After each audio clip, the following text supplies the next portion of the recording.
Meanwhile, work on the Cuban Missile Site continues. 5 more days until the first is ready for deployment. Construction is under the cover of darkness, making U.S. reconnaissance planes ineffective. The Soviets still believe that their camouflage is working. Soldiers from special units are made to look like agricultural experts. Machines are digging away, all to make Khrushchev's vision come true, presenting Kennedy with a fait accompli.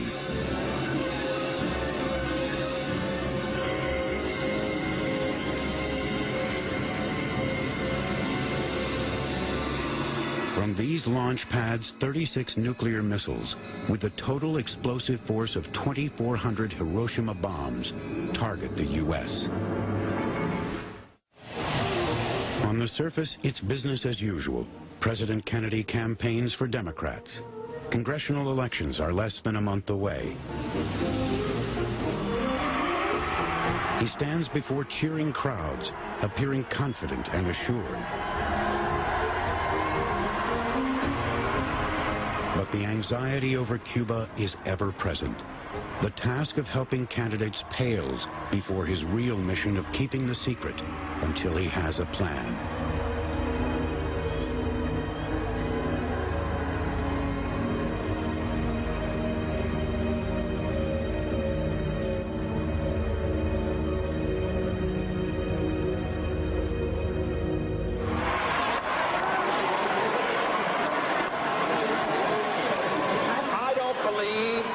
Citizens should pay too much attention to what candidates say in the last 4 weeks of election. I believe the old Emersonian advice that what you are speaks far louder than what you say is the best possible advice in judging a political campaign. Campaign rhetoric. But then a curious sentence follows. Is there a double meaning? I hope that you're going to be available in 1964. We may need you all over again. I hope that you're going to be available in 1964. We may need you all over again.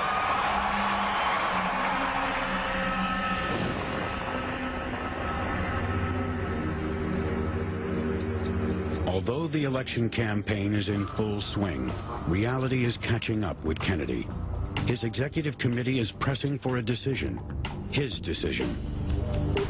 He has to return to Washington immediately, so a story is created to explain his sudden departure.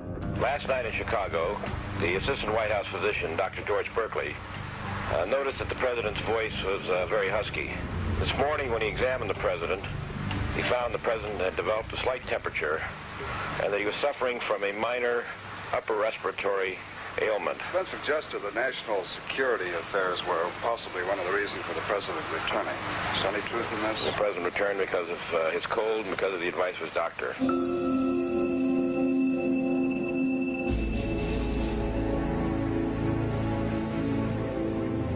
A long time ago, plans for a military strike against Cuba were drawn up by the Department of Defense. There are generals who have long believed Cuba is a military, not a political problem. Now the hardliners demand action, air raids, and if that doesn't work, an invasion. General Curtis LeMay, Air Force Chief of Staff, is one of the hawks. LeMay was like a guy with a bandolier full of grenades. And he'd walk down the Pentagon corridors and look in and throw a grenade in there and then walk down, throw a grenade over there, just to stir up people. And there was an old saying that if you got in a fight with LeMay, always, protect your genitals, because that's where he was going to hit you. Kennedy wants to work around the generals right now, but he trusts General Maxwell Taylor, the man he appointed as head of the Joint Chiefs of Staff. Kennedy was disgusted both with some of his own actions and the advice he had received. He was mistrustful of the Joint Chiefs of Staff. The only person in uniform in those days he seemed to have confidence in was my father. Maxwell Taylor has an office in the White House, close to Kennedy, the only military man on the executive committee. His job is to restrain the other generals and tame the hawks. This was President Kennedy's way of saying, I want Taylor's advice here, and I value it more than I do those of the Joint Chiefs in the Pentagon. This doesn't please General LeMay. He wants direct access to the president so he can push his plan. When they asked him what would he do with Cuba, he said, I'll fry it. That's easy. But he was determined that, I hate like hell to say this, but I think he would have liked to have unleashed his bomber force. Pressure from the armed forces now dominates all discussion in the White House. Some members of ex-com agree with the generals. There is concern that Americans will demand firm action once it's known there are nuclear missiles in Cuba aimed at the U.S.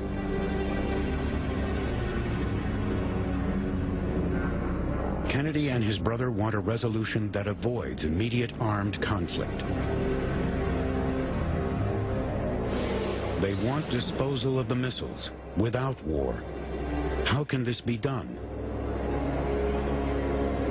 Will threats work? Or will Khrushchev regard threats as a weakness to exploit? Kennedy believes it's crucial to appear completely resolute. No option can be ruled out, including an invasion. Khrushchev has to recognize that he has no choice, and the U.S. armed forces have to be kept on alert. LeMay's bombers can be useful as a fist under a glove.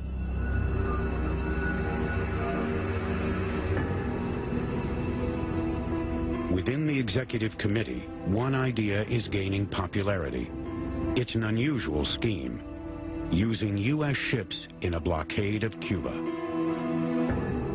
No shots will have to be fired, at least initially. Put the ball in Khrushchev's court. Put the decision to him as to whether to go further up the ladder of escalation. We did not wish to do so.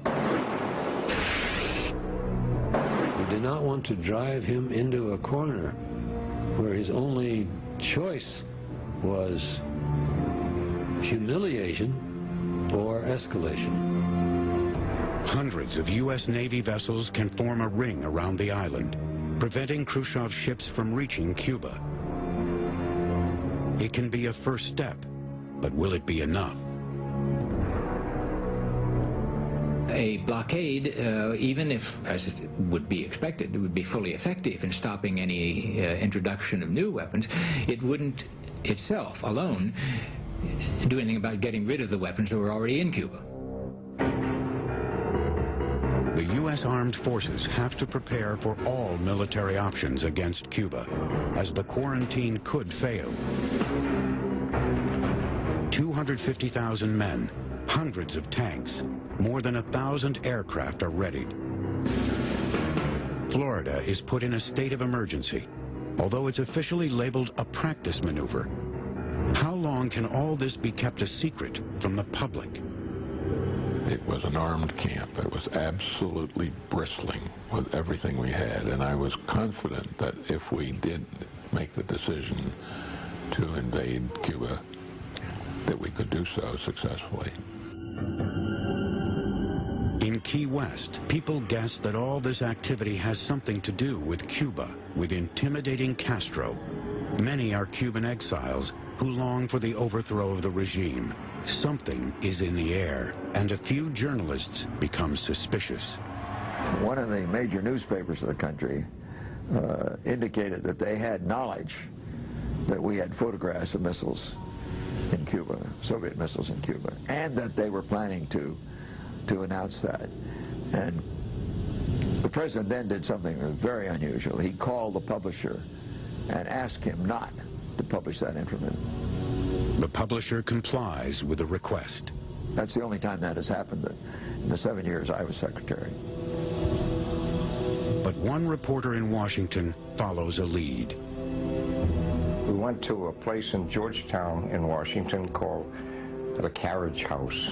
And there I saw a group of people I knew from the State Department high-level officials in the areas of the Caribbean, which would include Cuba, of course. I had immediate suspicion, so I went over to them and said, "Hi, fellas, what are you all doing together on a Sunday evening, sitting around here having dinner together?"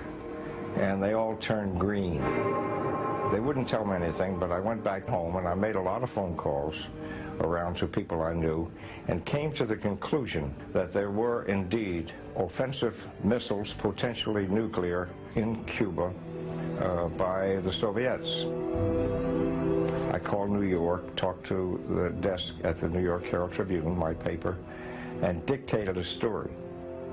So as far as I know, that was the first hard story that there were indeed missiles in Cuba. Time is running out. News is leaking.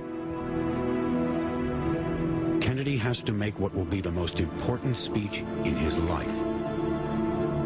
President Kennedy will address the nation tonight on radio and television on a subject of the highest national urgency. The White House asked for the time shortly after noon today. The President has been engaged this morning in a number of meetings with key people in the administration. Newspaper stories are about to come out, but the public still hasn't been told what's going on. The Cuban Missile Crisis is still a secret, but not for much longer.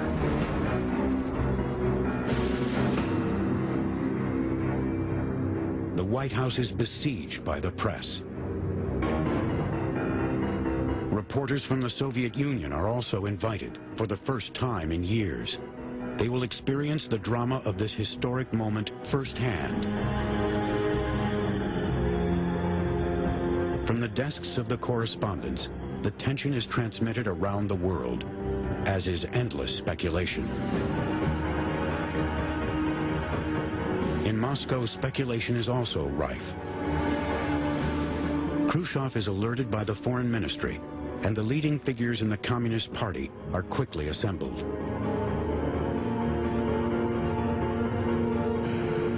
They await the Soviet leader. A collective guessing game begins in the foyer.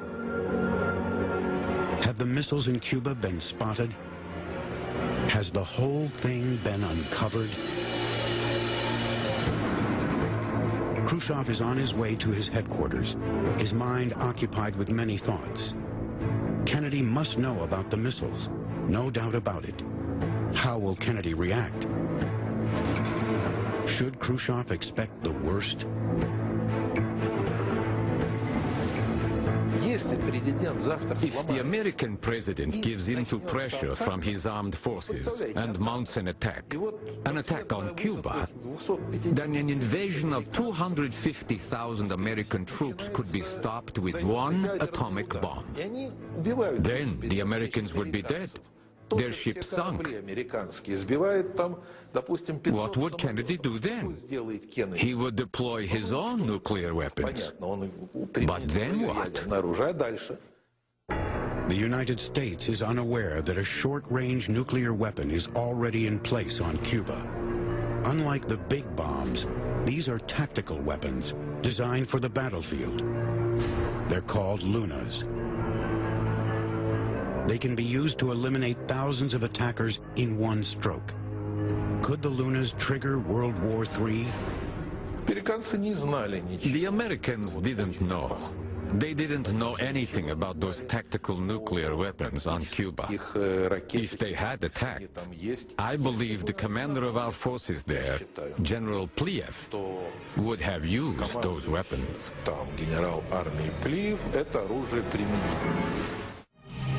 Join us during the next History Classroom for Part 2 of the Cuban Missile Crisis Declassified.